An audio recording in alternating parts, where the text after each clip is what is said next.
And there he is from his Airbnb in Peoria, Arizona, the overachiever himself. Sammy Spring Training joins us here on 97.3 The Fan. Good morning, vertical/horizontal Sammy. That was pretty funny before the traffic. Here's the I would say the equally as impressive thing is that there's still footage on the cutting room floor. Oh, I mean, wow. There's a lot of that camera roll that doesn't make it, multiple shots. But yes, I try to go horizontal. I try to go vertical, and we'll see what Adam asks. See, that's great because Adam will take one blurry picture from 300 feet away on his phone. He'll just post it. I mean, there's nothing that ends up on Adam's cutting room floor. Yeah, nothing. Well, you know what? It's sometimes you want to get both kinds of videos, and I'll tell you what, like for YouTube, it's really nice, that horizontal video, and it looks really good. For some reason, X or Twitter, whatever you want to call it, the video never looks as good. Nope. Like, Paulie, I don't know if you've noticed this. Like, it never comes out. It doesn't render well. No, it doesn't for whatever reason. So I try to give people multiple options. And what I need to do next is I actually have, there we go. There's some video on the YouTube stream. Very nice. What I need to figure out how to do next, because sometimes I miss things, getting them both horizontally and vertically. I need to figure out a way to use my old phone and then a device where I could have two phones at once, one vertical, one horizontal, and that way I never miss anything in multiple formats. Like a dual tripod. Doing my best. Like a splitter Exactly. or something. Yes. Yeah, no, I know Yes, exactly what you mean. So I think it was after we talked to you yesterday, Sammy. Was that right, when Manny and Crony showed up? Or was that before? It's all running together for me. No, it was yesterday's. Yeah, so in the clubhouse yesterday, Manny Machado arrived for the first time. Jay Cronenworth arrived for the first time. Ha-Seong Kim, like we talked about yesterday, was already there. And Manny walked in and and greeted everybody and had an embrace with Ha-Seong Kim, and those two were already getting along on the field. I posted a photo on Twitter of the Manny with his arm around Ha-Seong Kim, which everybody always loves that Kim Chado connection. So it was good to see those guys, and everybody got out there and worked. And I'll share something with you that I thought was interesting that I actually didn't send out yesterday, and I meant to, and it just popped into my mind now because Manny and Cronenworth walked in right when I was looking at this. But one thing that I thought was really interesting in the clubhouse in a season where the Padres may rely on this young group of players, these top prospects. We'll see how it all shakes out, but certainly a possibility, at least right now. If you looked at the locker order, and you guys have been in there, that part of the clubhouse near the door where everybody walks in. If you go left to right, it was Paulie, Cronenworth, Merrill, Bogarts, Machado, Motorella, Tatis, Kim, and Marcy. So it was veterans and young guys all mixed together, kind of locker by locker, which I thought was really cool and makes a lot of sense. And really interesting. So, and not by surprise. That's not a random draw either. No, Mike. It feels like that's got Mike Schultz's fingerprints on it. Yeah, I would assume not. I haven't asked anybody about it. I haven't asked Mike Schultz about it, but it was really interesting and I think pretty cool. So that was worth noting to me when I looked at it. But yeah, Manny was there, Cronenworth was there. Everybody got out on the field. I'll just tell you kind of the recap of what those guys did. Manny took plenty of ground balls at third base. He did not throw the ball to first base. He just tossed them away. He got set like he was going to throw at times, but never threw. We haven't heard from Manny yet, but I'm sure we'll get an update on where exactly he's at after that elbow surgery. But look, I think regardless, good to see him first day in camp taking ground balls at third base. Then Jake Cronenworth was at second base, was at first base, and that's his usual thing. He kind of is practicing all over the place. And first day of spring training, I wouldn't read too much into it. And Ha-Seong Kim, obviously, second base, shortstop. They all hit. I saw Ha-Seong hit. I didn't see Manny hit, so I don't want to say whether he hit or not because I was on a different field. But I saw Cronenworth hit. I saw Ha-Seong Kim hit. And all those guys got their work in. And look, for whatever it's worth, notably, they are there early. Guys don't have to be here till Thursday, Friday, position player-wise. So they're here early, and good to see those guys. And everybody seemingly getting along with smiles on their faces. Well, Sammy, based on your coverage, I also know that Ethan Salas is in the catcher's corner over by the beverage fridge, wearing number 90 in his first full spring training with the big league club. And I thought the post of the day, he had a very humanizing answer to being a 17-year-old among these adults, these veterans, these big league stars that he is now sharing a locker room with. Here's what he told our Sammy Levitt yesterday. The first year of being inside this clubhouse day to day, this part of spring training, seeing some of the names on the lockers here, what are the emotions like when you walk in here and understand who's in here with you? Yeah, it's cool. I watched these guys play when I was on TV when I was younger. I played with them in video games, so it's pretty cool. It's pretty cool just getting to know them as people and as teammates. I think it's going to be really, really fun. Sammy, your impression of just Ethan Salas after getting a chance to interact with him up close a little bit? Well, look, number one, he definitely is bigger and taller, and he did tell us he has grown. I don't know, what the height is exactly. I don't think he's been measured yet necessarily, but he certainly, from what I remember a year ago, and I talked to him, a handful of times a year ago, he is bigger physically, so that's worth noting.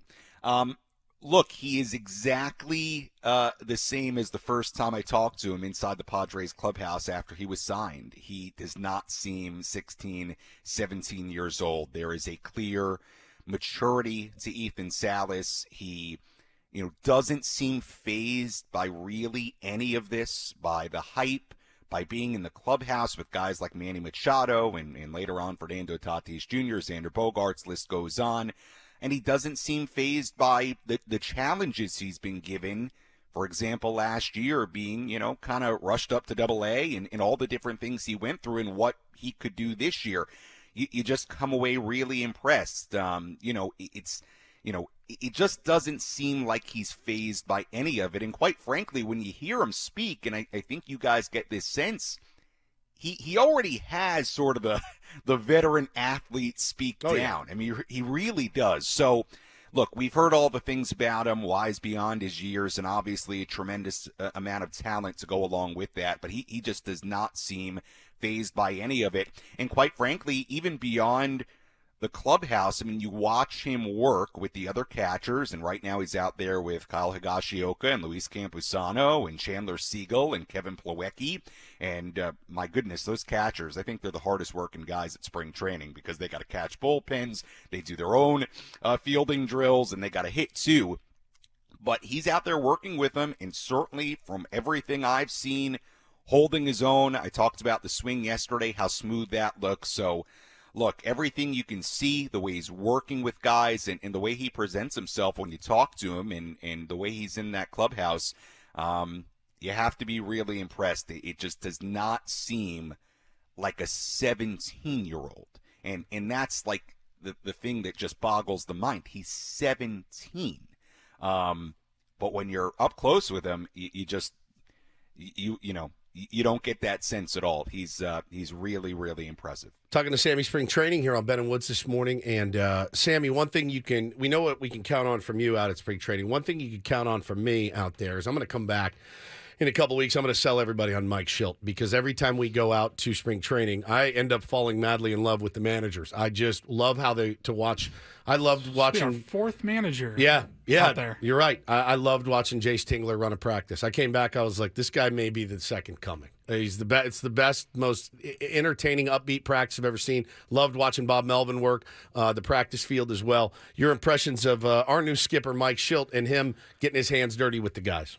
Yeah, so far I've been really impressed. Look, I think he has a clear mindset in the way he wants this team to play, the identity he wants this team to have. I asked you, Darvish, about him yesterday, and you had really, really good things to say about Mike Schilt. And look, you ask a number of guys, and they've really spoken very positively about him. So, the thing I heard about Mike Schilt when he was hired was that he was somebody about the details, somebody that was really going to focus on fundamentals, and certainly get that impression even in the first couple of days of spring training. So, look, so far so good, and all the reviews I've heard from guys have been really, really good, and I've been impressed so far. So, yeah, I'm excited to see what he does. I'm excited to see the way he guides this team. And, yeah, so far so good. I mean, he's been as advertised, clearly pays a lot of attention to detail and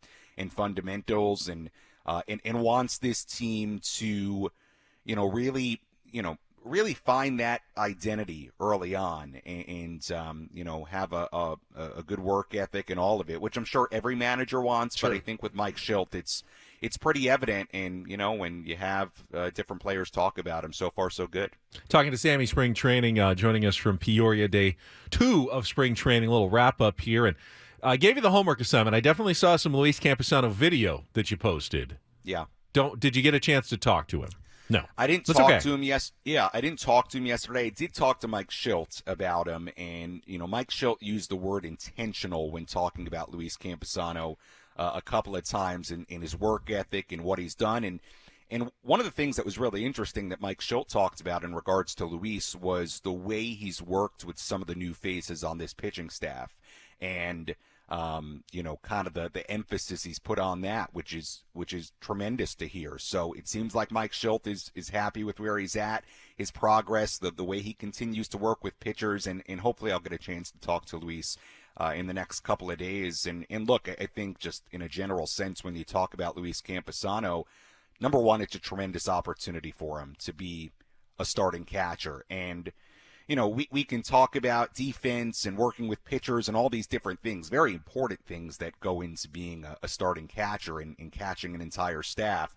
But I also think if he hits the way he hit towards the end of last year, I mean, it's the rest of it is comes along with it, because that's going to be such a key part to his game. And, look, I'll say this about Luis, too, and just watching him, and you could really see it when he hits, and one of the things I want to talk to him about when I get a chance to chat with him is his stance and his load.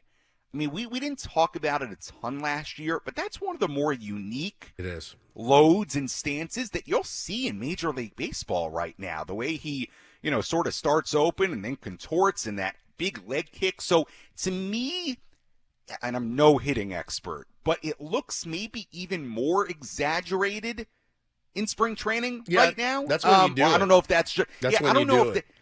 And I don't know if maybe that's just him working on stuff. But I'd love to talk to him about it, because it really is unique, and it looks maybe even more so. I don't want to say that for sure. He also looks like he's choked up on halfway up the bat. He's definitely trying something. Yeah, he has been doing that. Now again, you don't, without talking to him, you don't want to go too crazy with what you see in a batting cage. You should give him some tips on hitting. Oh, right. They love that. I would. So yeah, look, I hope to talk to Luis, but Mike Schilt, said very good things about him yesterday, and obviously very active with the other catchers right now during spring training. But I'm going to work on talking to him a little bit more. Tammy, you have so much on your plate. I don't want to put anything else on you right now. It's just it's have fun insane. Out there, buddy. Yeah, just try to back off a little bit today. Work on that kaleidoscope. Work on that kaleidoscope feature, and we'll talk to you tomorrow. Yeah, and busy day, just so you know, in camp today. A.J. Preller is going to speak with the media formally, so should have some stuff from that. And we've got a number of different pitchers throwing today. Yu Darvish, Yuki Matsui, Robert Suarez, Randy Vasquez, Tom Cosgrove, Pedro Avila. So a lot going on, a lot of good horizontal, vertical video. Love it. Can't wait. Good work, Sammy. Thank you very much. All right, see ya. Sam Levitt live from Peoria, Arizona.